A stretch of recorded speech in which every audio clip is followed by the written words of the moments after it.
tutorial starts with a song, but it's only a few seconds long. Computer animation. Computer animation. Computer animation. Let's get started with animation. Hello and welcome. When you go to this icon, you open the render settings.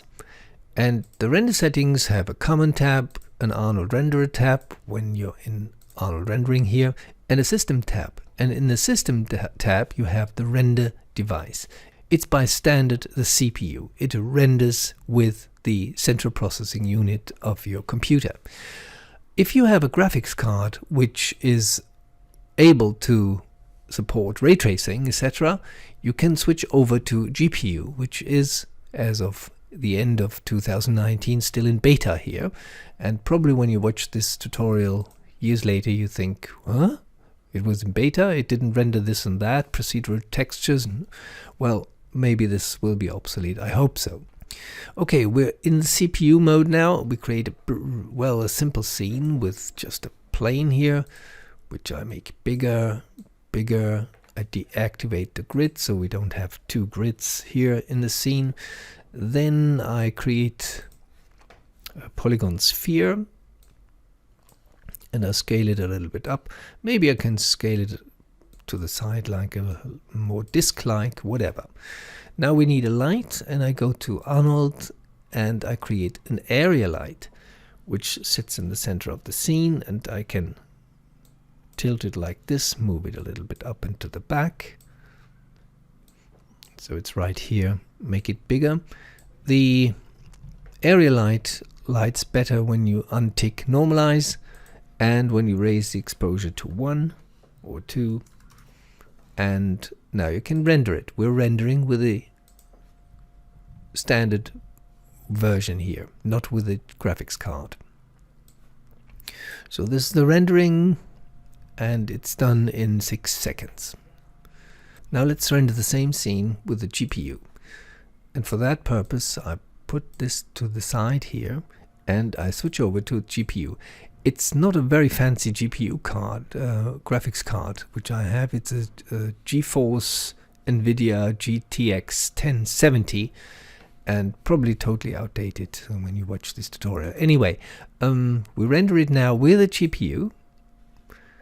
And it basically renders the same scene with some graininess here. We would have to change something about the anti-aliasing. We don't care about this now. In, well, less than a second. That's the power of graphic cards rendering. Now let's apply a procedural texture. New material. And we choose an Arnold standard surface shader, which obviously comes in white. And when we change the color, it looks reddish. But what we want to do is we render it briefly with a graphics card. Just fine. Here's the reflection of the light. And now we use a checkerboard here. And here you have the standard procedural textures. They're mathematical descriptions of what you see here: a bulge, a checker, a cloth, and a fractal, a grid, etc., a mountain texture. They are all mathematical equations, which mean they are extremely lightweight and easy to render. But the opposite is the file texture, which is, well, depending on the size of the file, harder to render, it takes longer. The ramp, for example, is a procedural texture. It's a simple mathematical function. Now we'll use a bulge, which is the top one here. And you don't see it here because you need to click here. Now you see the bulge here. And we're in the GPU rendering here, and now we render this scene. It takes a second. And now it's finished, and it does not show us this result. When we switch over to the CPU, it does show us this result. It's not a flaw, it's a restriction, and it basically has to do with the mathematical description of the procedural Maya textures not entering the graphics card. I think they'll fix this sooner or later. What we can do now is we select this object and go to Arnold and Utilities, and then we render that selection to a texture, like a texture map, like an image. So we render the selection to disk, and you choose the folder, you choose the resolution, why not 2048? I could have typed 2000 as well. The anti-aliasing is sitting somewhere here.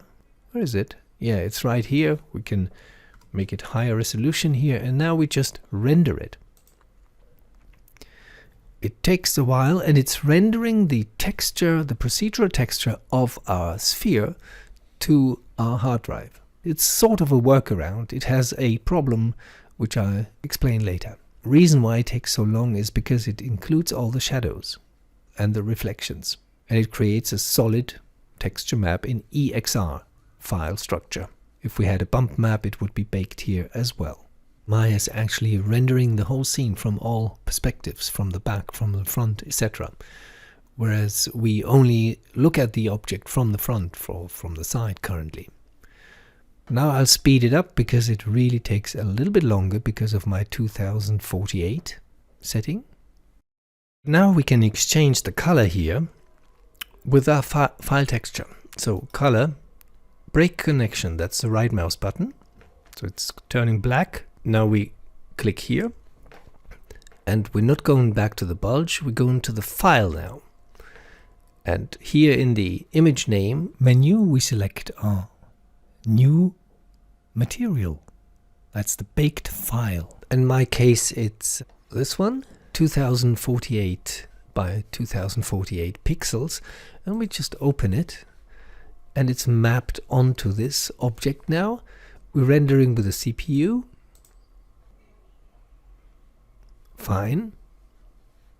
And now we're rendering the same thing with a GPU. See down here, CPU, GPU, and it renders this thing as well. Actually, we can activate the real-time, sort of real-time rendering here in the viewport. Everything looks intact when you move around here.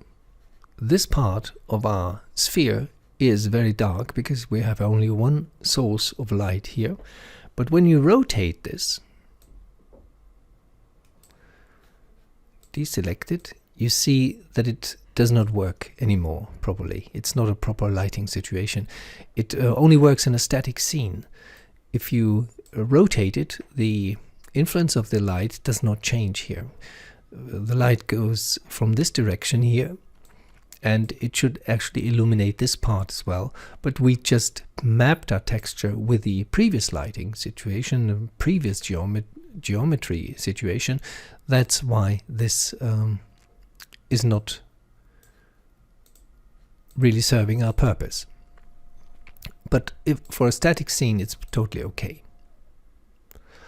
So there's a workaround. You find it under Arnold, Utilities, and render the selection to texture.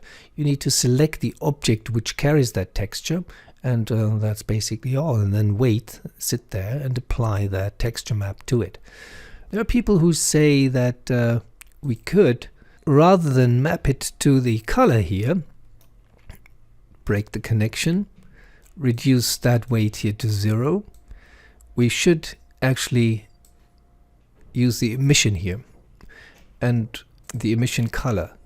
So we can use that same procedure here for the emission color. That's the, actually I can now choose the TX file, and I need to raise that weight of the emission here, and I have the same effect.